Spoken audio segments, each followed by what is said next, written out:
My practice combines studio-based and commissioned feasting, clawing. My work is...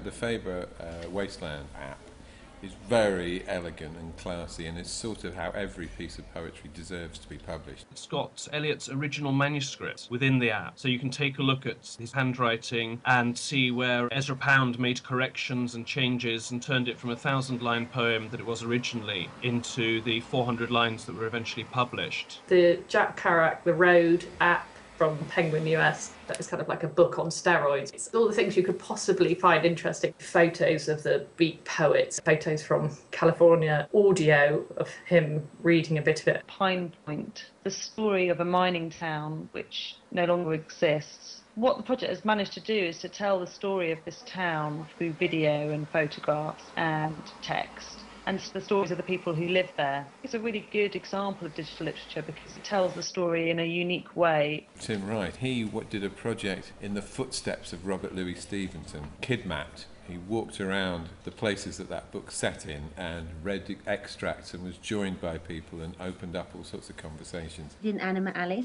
by the Bradfield Company, which is Ian Harper, Kate Pullinger and Chris Joseph. It's a story about a young girl and how she grows up. There's video that goes along with it, music, there are sort of game-like elements. I think it's a really creative way of engaging with what the technology is doing, and I think Kate's quite a visionary, actually.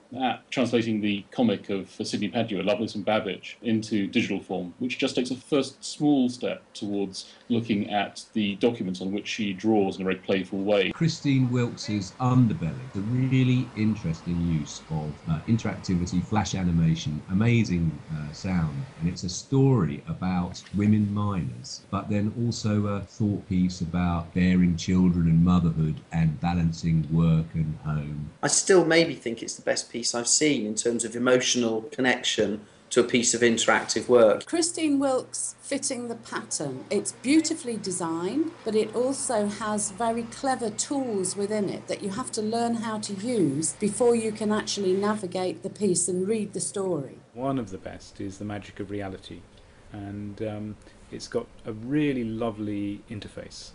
It's a good book and a good read. The way graphics and the text are integrated, I think, is a triumph of good design. The Richard Dawkins book that's just come out. I've done that one too. I can't do that one. But it's the best one.